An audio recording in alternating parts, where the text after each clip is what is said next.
Hi, I was a worker at HHS. I was fired illegally on February 14th. There are many people who are not getting social service programs, especially people with disabilities. Are you going to do anything to stop what's happening? You probably deserved it. I deserved it? You probably deserved it. I deserved it. Dude, that's wow. so rude and sad. Yeah, that's great to hear. Why did I deserve it? Because you seem like a clown. Okay, sir, you shouldn't have said that. The timing couldn't have been more perfect. The elevator doors shut just as Senator Jim Banks doubled down, calling a former HHS official a straight up clown. But that was just the beginning. Liberal media news outlets are turning on Joe Biden in real time, blasting the former president right on national TV. Representative Jasmine Crockett, she just managed to offend half the country with a single comment. And then, of course, there's CNN absolutely bodied when Scott Walker fact-checked Abby Phillip to her face live on air. Now, we got a wild ride ahead, guys, so let's go ahead and dive right in, starting with Senator Jim Banks and the man he called out, Mark Schroeder. Here's how it all unfolded. Were you surprised by Senator Banks's reaction? I mean, what did you think? I was. First of all, I didn't ask him, what is he doing to help me get reinstated in my position? I wasn't asking, why did I get fired? What are you going to do to make sure me and other employees get their jobs? I was just asking, what are you doing about the social services that are being cut, specifically for people with disabilities? And his response was just that I deserve to get fired. So I think he didn't even answer my question. It wasn't really about that. And I still have not heard a response about what the plan is, as many of these staff get cut and the programs are potentially defunded. Mac, I wonder what you make of his follow-up statement implying that you were in an overpaid position that should never have existed. Well, my first question would be, does he even know about the work I was doing? Can he tell me that I was overpaid? Does he know the nature of the services that we were providing? And secondly, I think in response to the piece about left-wing activism, as a federal employee, much like all of other civil servants, I am nonpartisan. You know, there were people, Democrats and Republicans, working in the federal government that were just there to serve the country. Does he realize no one's stopping him from finding another job? Because instead of walking the halls of Congress complaining, he could be updating his resume. Now, here's the kicker. If he really wanted to talk about social service programs, why start by whining about getting fired from HHS? That was his choice to lead with. Now, he also said something pretty revealing, that like other civil servants, he's nonpartisan. Really? Then let's see the voting records and political donation history of these so-called nonpartisan officials, because I have a strong feeling that that would tell a different story. Senator Banks weighed in on this exchange too. Here he is talking about it on CNN. Do you have any evidence that he's a left-wing activist? Do you have any idea of what kind of work he was doing at HHS? Yeah, here's what I know, Jake. He's an instigator. He's in the hallways of the Senate office buildings every day, chasing down Republicans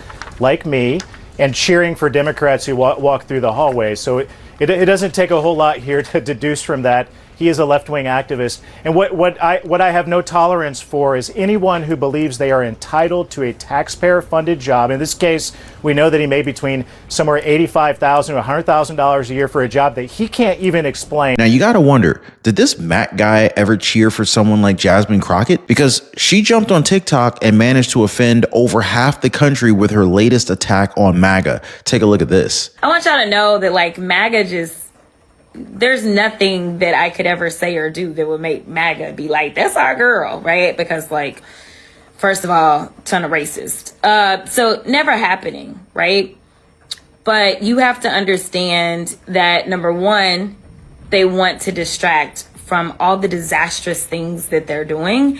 And they want to pretend as if there are molehills that are somehow mountains on this side, while literally they are risking all of our security, not the security of Democrats, not the security of independents, but they are risking the security of all of us in so many ways. She's out here talking about security. Meanwhile, it was the Biden-Harris administration that let thousands of terrorists into the country. That's one of the biggest reasons why President Trump won last year. And hey guys, I keep getting messages from you guys, comments saying, hey Ron, I keep missing your videos. I keep missing the breaking news. Can you please make sure I get notified? So I've taken care of you guys. All you got to do is hit the link in the description down below this video or in the pinned comment moment and join the breaking news newsletter. That's it. Totally free. And let's not forget she straight up labeled over half the country as racist. Need a reminder? Here's what she said about Representative Byron Donalds and his wife.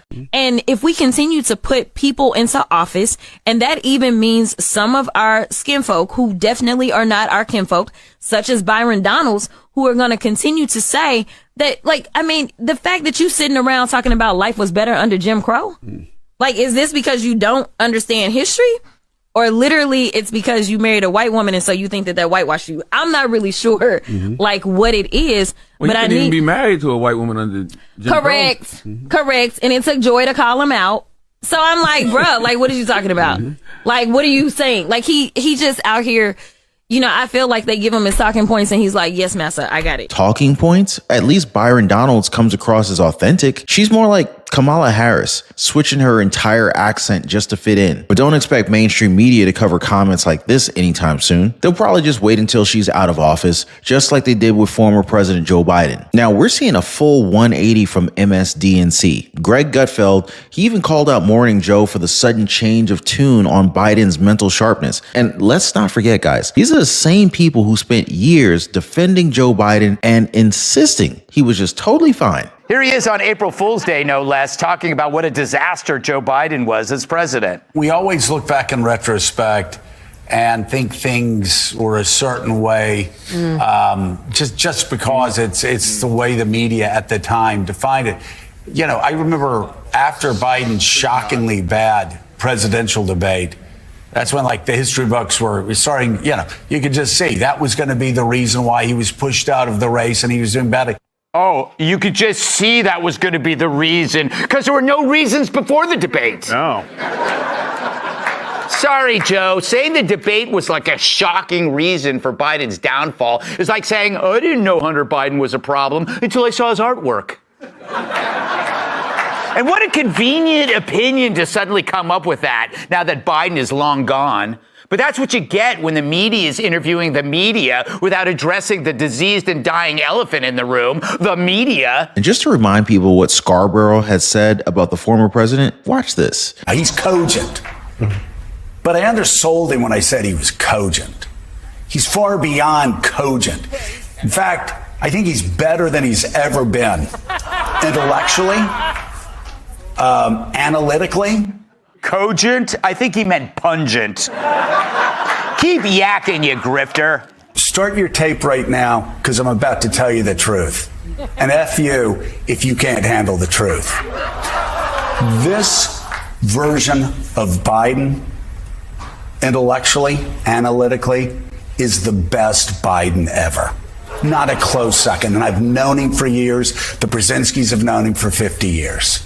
If it weren't the truth, I wouldn't say it. What a liar. Now, honestly, you can't hate legacy media enough. And did he just learn the word cogent that day or something? Which brings us to CNN. Abby Phillip tried pushing propaganda and it completely backfired. The problem? Her guest wouldn't let it slide. She ended up getting fact-checked on her own show by none other than former Wisconsin Governor Scott Walker. I'm going to go back to Elon Musk for a second because, it is true that he spent $20 million on affiliated groups that were involved in this race.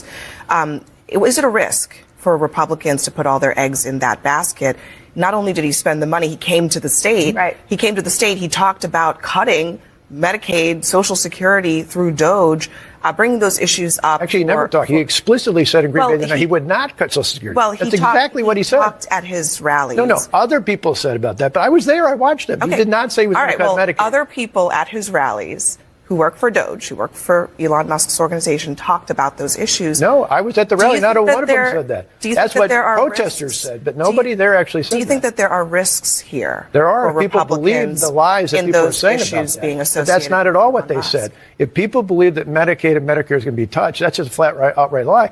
What he talked about are people who are over 120 years old who clearly are not alive. Well, the reason I brought it up is Social Security or Medicaid. Okay, well, that's totally wrong. I think just to sort this out, the reason I brought this up is because the claim here is that there's massive, widespread fraud and that's all they're addressing. That's obviously a disputed claim because it's not true that 120-year-old people are getting Social Security checks.